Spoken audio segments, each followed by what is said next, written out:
ሰላም ቤተሰቦቼ እንዴት ናችሁ? ዛሬ እንድንነጋገርበት የምፈልገው ጉዳይ አለ። ምንድነው? ሰውን የሚያጠፋው ነገር ምንድነው? እንግዲህ ሰውን የሚያጠፋው ነገር ምንድነው? ሰው ነው ልንል እንችላለን። ሰው የሚያጠፋው ነገር ጓደኛ ነው ልንል እንችላለን። ሰውን የሚያጠፋው ነገር በጣም ብዙ ምክንያቶች አሉ ማለት ነው። ዛሬ የምንነጋገረው በዚህ ጉዳይ ነው። ቤተሰቦቼ ላይክ፣ ሼር፣ ሰብስክራይብ እንድታደርጉት ጋብዛችኋለሁ። እንግዲህ ሰውን የሚያጠፋው ነገር ምንድነው? ያው ብዙ ናቸው ምክንያቶቹ፣ ብዙ ናቸው። ብዙ ጊዜ ቀስ በቀስ የሚገነቡ ልምዶች አሉ። ሱስ ሊሆን ይችላል፣ ሀሜት ሊሆን ይችላል። የተለያየ ሰውን ዲፕሪሼት የሚያደርግ የተለያየ የራሱ ባህሪያቶች አሉት ማለት ነው። ስለዚህ ሰውን እንዲያጠፋ ወይም ደግሞ ሰውን የሚያጠፉ ብዙ ምክንያቶች አሉ ማለት ነው።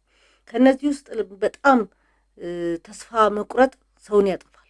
ተስፋ መቁረጥ፣ ተስፋ የሌለው ላይፍ መኖር፣ ተስፋ የሌለው መንገድ መሄድ፣ ተስፋ የሌለው ትዳር ውስጥ መኖር፣ ተስፋ የሌለው ስራ ውስጥ መኖር በጣም ሰውን ያጠፋል።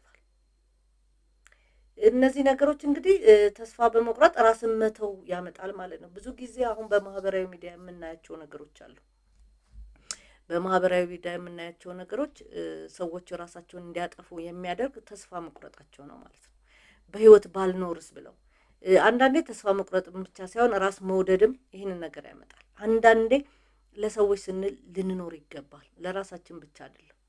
ሰዎች አጠገባችን እኛ በህይወት ባለመኖራችን የሚጎዱ ሰዎች ካሉ ለነሱ ስንል መኖር መቻል አለብን ማለት ነው።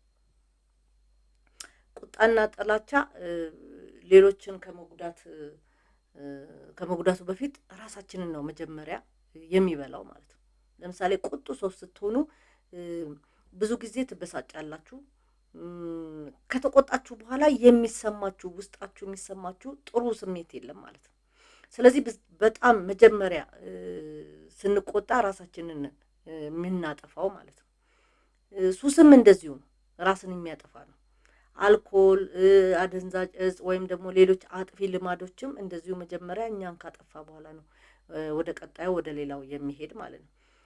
እንደዚሁ ስንፍናና አላማ አለመኖርም ራስን ያጠፋል ማለት ነው።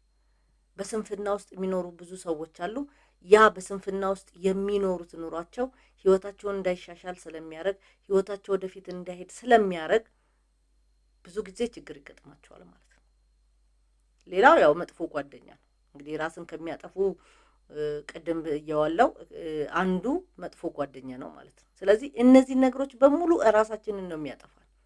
ስለዚህ ሰውን የሚያጠፉ ነገሮች ላይ ለይተን አውቀን ራሳችንን ልንጠነቀቅ ይገባል ብዬ አስባለሁ።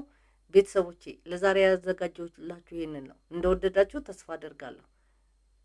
ሰብስክራይብ ያላረጋችሁ ሰብስክራይብ እንድታደርጉ ጋብዛችኋለሁ። አመሰግናለሁ።